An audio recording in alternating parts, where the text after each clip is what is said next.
In this video, we are going to learn about 12th standard Biobotany, Unit 6, Reproduction in Plants, Chapter 1, Asexual and Sexual Reproduction in Plants.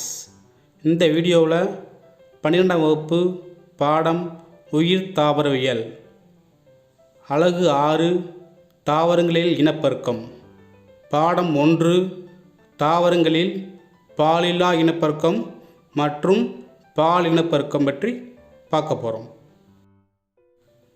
Introduction. One of the essential features of all living things on the earth is reproduction. உலகில் வாழும் அனைத்து உயிரினங்களுக்கும் இனப்பெருக்கம் என்பது ஒரு முக்கியமான பண்பு ஆகும். Reproduction is a vital process for the extension of a species. இனப்பெருக்கம் என்பது சிற்றினங்களுக்கு இன்றியமையாத ஒன்று. And it also brings suitable changes through variation in the offsprings for their survival on earth. வேறுபாட்டின் மூலமாக சந்ததிகள் சில மாற்றங்களை கொண்டு உயிர் வாழ்வதற்கு உதவுகிறது. Plant reproduction is important not only for its own survival but also for the continuation and extension of all other organisms, since they later directly or indirectly depend on plants.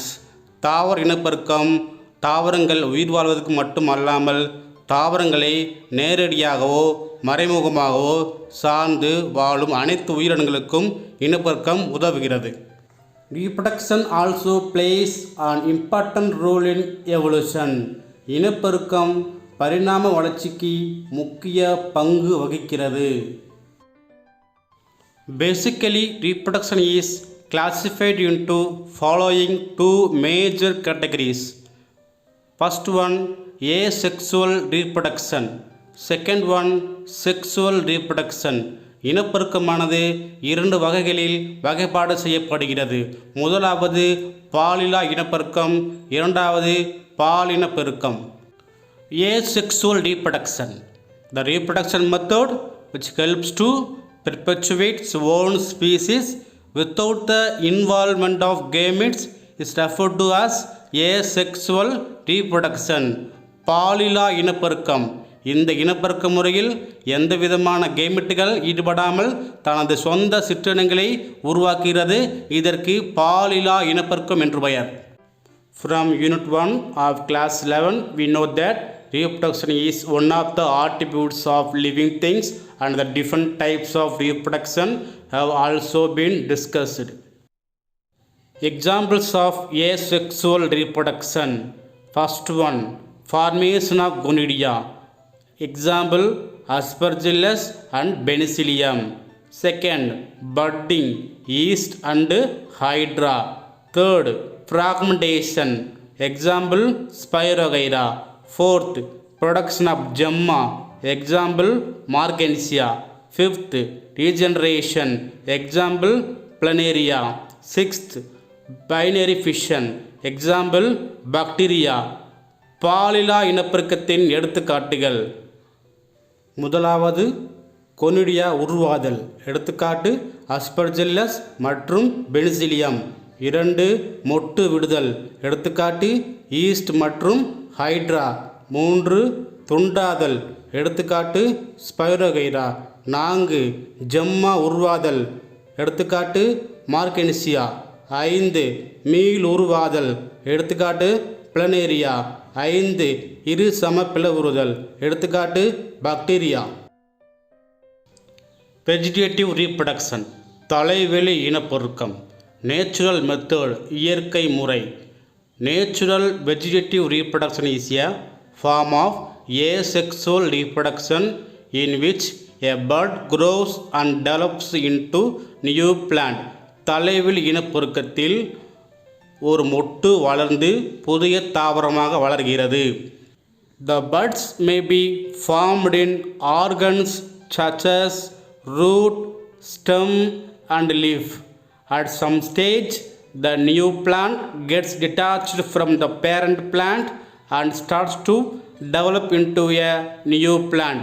இந்த மொட்டுகள் தாவர உறுப்புகளான வேர், தண்டு மற்றும் இலைகளில் உருவாகிறது. அது குறிப்பிட்ட காலத்தில் புதிய தாவரமானது பெற்றோர் தாவரத்தை விட்டு பிரிந்து தனி தாவரமாக வளர்கிறது. Some of the organs involved in the vegetative reproduction also serve as the organs of storage and pollination.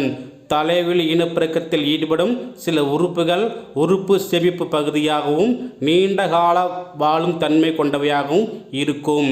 The unit of reproductive structure used in propagation is called reproductive propagules or diaspore. இனப்பெருக்கத்துக்கு பயன்படும் அலகு இனப்பெருக்க உறுப்பு அல்லது பரவல் உறுப்பு என்று பெயர். Vegetative reproduction in root. The roots of some plants develop vegetative or adventitious buds on them. Examples: Murraya, Tallbergia and Millingtonia.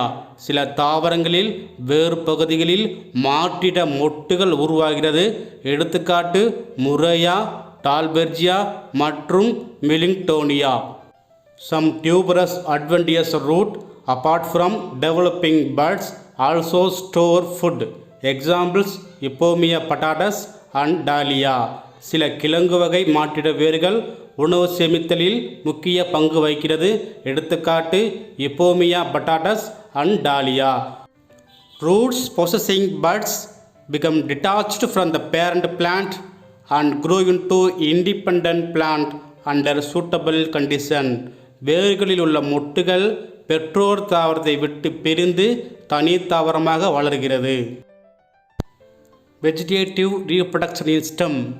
From the Unit 3 of Class 11, you are familiar with the structure of various underground stem and subaerial stem modification. Rhizome, மட்ட நிலத்தண்டு, Musa paradisiaca, Gingiber officinales and Curcuma longa.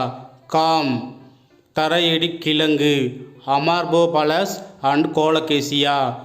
Tuber, கிழங்கு, Solanum tuberosum. Bulb, குமிழ் தண்டு, allium cepa and lilium. Runner, ஓடு தண்டு, செண்டல்லா ஆசியாட்டிகா. Stolon, வேர்விடும் தண்டு, மெந்தா and பிராகரியா. Offset, நீர் ஓடு தண்டு, பிஸ்டியா அண்டு ஐகோர்னியா. சக்கர், தரைகீழ் உந்து தண்டு, கிரேசாந்திமா. பல்பில்ஸ், குமிழ் மொட்டுக்கள், Dioscorea and agave. Auxiliary buds from the nodes of rhizome and eyes of tuber give rise to new plants. மட்ட நிலத்தண்டில் கணுப்பகுதியில் உருவாகும் கோண மொட்டுக்கள் கிழங்கின் கண் பகுதியில் தோன்றும் மொட்டுக்கள் புதிய தாவரத்தை உருவாக்குகிறது. Vegetative reproduction in leaf. In some plants, adventitious buds are developed on their leaves. சில தாவரங்களில் இலை பகுதியில் மாற்றிட மொட்டுகள் உருவாகிறது. When they are detached from the parent plant, they grow into individual plants.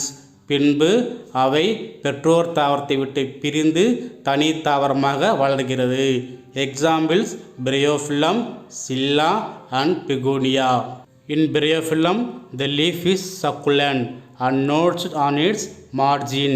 Bryophyllum தாவரத்தில் இலை சதைப்பட்டுள்ளதாக காணப்படும். அதன் ஓரங்களில் பள்ளங்கள் காணப்படும்.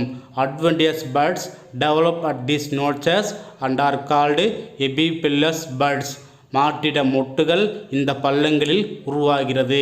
இதற்கு இலை வளர் மொட்டுக்கள் என்று பெயர். இந்த மொட்டுகள் வேறு அமைப்பினை உருவாக்கி இலை அழிந்த பின் புதிய தாவரமாக வளர்கிறது. Scilla is a bulbous plant and grows in sandy soil. சில்லா என்ற தாவரம் ஆற்று மணலில் வாழக்கூடிய தாவரம். The foliage leaves are long and narrow and epiphyllous buds develop at their tips. இதன் இலைகள் நீளமாகவும் குறுகி காணப்படும். இதன் இலை வளர் மொட்டுகள் அதன் நுனியில் உருவாகிறது. These buds develop into new plants when they touch the soil.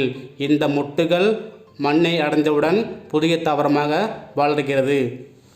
Advantages of natural vegetative reproduction. இயற்கை தலைவெளி இனப்பெருக்கத்தின் நன்மைகள். Only one parent is required for propagation. இந்த முறையில் ஒரே ஒரு பெற்றோர் மட்டும் தேவைப்படுகிறது. The individual plants produced are genetically identical. புதிய தாவரங்கள் மரபுத்தன்மை ஒரே மாதிரி உள்ளது. In some plants is enabled to spread rapidly. Example spinifex. சில தாவரங்கள் வேகமாக பரவுதலுக்கு உதவுகிறது. Horticulturist and farmers utilize these organs of natural vegetative reproduction for cultivation and to harvest plants in large scale. தோட்டக்கலை வல்லுநர்களும் விவசாயிகளும் இந்த உறுப்புகளை அதிக அளவில் பயிராக்கத்துக்கு பயன்படுத்துகின்றனர். Disadvantages of natural vegetative reproduction. New plants produced have no genetic variation. புதிய தாவரங்களில் மரபுத்தன்மை வேறுபாடு கிடையாது.